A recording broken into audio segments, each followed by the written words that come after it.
Hello again, I am Blunty. For a few years now, in fact since 2018 I want to say, should have checked on this stuff before I pressed record, but who cares? Someone's going to correct me anyway because this is the internet and people can't resist correcting you, even if you're slightly wrong. Started off a bit passive-aggressive there. Shall we have another go? Hello again, I am Blunty for a few years now, since about 2018. I think I could be wrong. Feel free to correct me in the comments if I am wrong. We've known about a thing called Starfield, which is expected to be, Fallout or Skyrim in space, basically. So instead of Skyrim being high fantasy kind of stuff, Starfield will be, well, sci-fi. It's space and stuff. But there is one little thing that's gotten people all twisted in their panty regions about it, and that is the new confirmation. We had expectations of this, but now we have absolute confirmation. It will be an Xbox exclusive. And these days, Xbox exclusive means PC as well, because Xbox lives on PC. And for some reason, despite knowing nothing about it except that, there's been a fair amount of hype behind it. And I don't really get that, because I don't really get the kind of hype and goodwill directed towards Bethesda these days. It's been a very long time since Bethesda has been a praiseworthy developer. In fact, all the people who did the stuff that made them praiseworthy in the first place have left the company and are doing their own thing right now. Like, for example, The Outer Worlds, which, oh my god, how happy am I to have an official confirmation that that is getting a full-on sequel. One of the most exciting pieces of E3 news is that one little tease, that little teaser trailer that, there's nothing for we can't show you anything about it. We're still working on it, still early days, but I just wanted to let you know it's coming. That's exciting. Knowing Starfield is coming has been much less exciting because, quite frankly, it's today's Bethesda. And I know some people really, really love Skyrim, and Skyrim has been ported to basically any platform out there that can possibly support it, but I could never really get into it. I've tried a couple of times, quite earnestly, tried a couple of times to get into it and find out what all the fuss is about, but every time I try, I rapidly discover just how janky the game is, just how buggy it is, just how awkward the combat and the systems and the menus and the UI and just moving around is. I'm sure there's some redeeming value there in, the characters or the story or stuff, but I just can't get past all the jankiness to get to it. There are so many other games out there that are not janky and are fun immediately that I could be playing instead.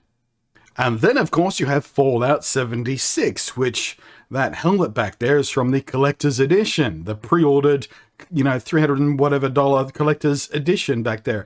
That helmet, it sits on the shelf back there. I call it the Helm of Buyer's Remorse. That sits there to remind me about the kind of disasters we can have by letting ourselves get too hyped up by nostalgia and hopes and dreams and assumptions about what a thing could be, rather than waiting to see what it actually is before allowing ourselves to get emotionally engaged with it. That is the Helm of Buyer's Remorse. That is a warning. That's why that thing sits on my shelf. Also, power armor looks really cool.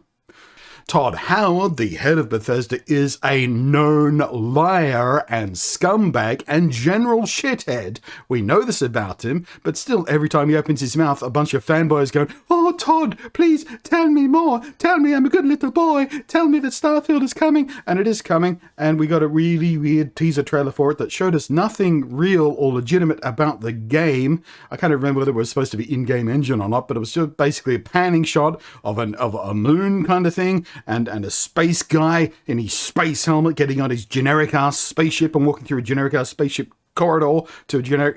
It was just so... It could have been any space game. Literally, it looked so generic, and it was just put there to bait people into hype and to talking about it, which I guess I fell for, because here I am talking about it. But then, of course, we come all the way back around to the fact, like we said in the opening, it is Xbox/PC exclusive, which has a lot of people really pissy. Which is kind of ironic, really, because the people who are pissy about it are rather understandably PlayStation owners, or people who prefer their core experience for gaming happens on PlayStation, even if they do have a PC or an Xbox or a Switch or whatever. You know, the PlayStation is where they like to live for whatever reason. That's a completely legitimate thing. You know, we all have our personal preferences. But circling back to focus again on Starfield, and I very nearly said Skyrim there, because Skyrim, Skyfield, Skyrim in space. My brain is starting to muddle those all together. I've said it so often in trying to record various parts of this video. But Bethesda's own Pete Hines has addressed some of these concerns floating around the official revelation. Again, it was pretty heavily expected after Microsoft bought Bethesda. People were like, well, a lot of Bethesda stuff is clearly just going to be Xbox exclusive for now, because it only makes sense. Why would they spend so much money on the developer and not take advantage of that to sort of funnel at least a few exclusives to their system? So Pete Hines is out there. I'm going to read you the quote. I think this was a GameSpot interview he gave a few days ago. I don't know how to allay the concerns of PlayStation 5 fans other than to say, well, I'm a PlayStation 5 player as well, and I've played games on that console, and there's games I'm going to continue to play on it. Hines said, all I can really say is I apologize, because I'm certain that it's frustrating to folks, but there's not a whole lot I can do about it. So, in other words, Pete Hines, who is a man of some influence in Bethesda, that's his job title, there's nothing he can do about it because the corporate overlords have demanded that Skyrim and Space be Xbox exclusive for whatever reason. But a little bit earlier than that, known liar and scumbag Todd Howard also has said this. You don't ever want to leave people out, right? But at the end of the day, your ability to focus and say, this is the game I want to make, these are the platforms I want to make it on, and being able to really lean into those is going to make for a better product. Shall we pause and reflect on what Todd Howard believes is a better product? Fallout 76. Think about the stuff he was saying about Fallout 76 before launch, and what the launch actually looked like. Todd Howard is a known liar and scumbag who will tell you anything you want to hear to suck money out of your pockets. But layered on top of all this careful attempt at PR and corporate spin to try and, shine a positive light on this as possible, and I'm quite sure that Pete Hines is going to be getting a memo quite soon saying, hey, maybe don't say the words, I apologize, for making one of our games system exclusive because actually saying the words, I'm sorry, is one of those things people kind of latch onto.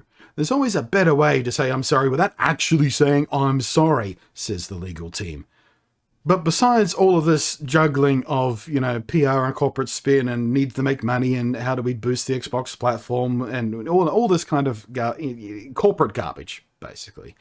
The more interesting thing for me is watching how the fanboys are reacting. Because on the one hand, you've got the PlayStation fanboys who are getting really pissed pants about this, despite the exact same PlayStation fanboys getting really arrogant and, snooty about the fact that their platform has exclusives and Xbox doesn't have exclusives. And look at our exclusive Spider-Man and God of War and this and Ratchet and Clank. And, that makes PlayStation the better place because we have the best exclusives. And now they're getting upset that someone else has an exclusive, which is, well, there's no other word for it, but hypocrisy. But as dumb as that hypocrisy is, the worst hypocrites are the Xbox fanboys who, would usually rail against this saying, exclusives are bad, consumer choice good, exclusives bad. And now they're out there going, guess what, PlayStation, you can't play this game we've all been looking forward to since 2018, since we knew about it, since we found out it was like Skyrim in space, and Skyrim is a lot of people's, one of their favorite games of all time, and now we get it and you don't, No. What do you say now, Sony pony? How do you feel about exclusives now, huh? And while all of these fanboys are sort of in their little cyclical arguments buried in forums and whatnot, the rest of us are just trying to enjoy video gaming. One of the more interesting thoughts that have surfaced about Skyrim in space is the fact that it will be sort of next-gen only, so they're going to try and make it as polished as possible and lean into the new hardware. But also we've had sort of recent talks out of Microsoft saying, well, we can still bring these next-gen games to the last-gen hardware by using our cloud gaming service. So even if you don't have a high-end PC, or you don't have the latest Xbox hardware and stuff, there's a chance you could still play this anyway through the Xbox cloud gaming streaming system thing. Well, at least if you live somewhere in the world where your internet infrastructure would facilitate such a thing, he says, as an Australian, a place in the world well known for its rather less than spectacular internet infrastructure. You pile on top of that the rumblings and rumors and conjecture that maybe Xbox cloud streaming gaming thing, whatever they're branding it, there's so many different, might come to the Nintendo Switch, because Microsoft and Nintendo have been working slightly closer recently. So what if Xbox cloud gaming streaming thing comes to Nintendo Switch and you can play Starfield on your Switch or your Xbox or your PC or your mobile phone, but not the PlayStation? That's going to get some people all twisted. But my last word on this is maybe just pretend you don't care about the game at all until we actually see the game. Right now, what we know is the name. We know it's due out in about a year and a half. It's still at least, best case scenario, a year and a half away. Probably get delayed. Most games do. And we've only seen a teaser trailer, which is not gameplay. So maybe just calm your tits on the hype and just play games that are actually real.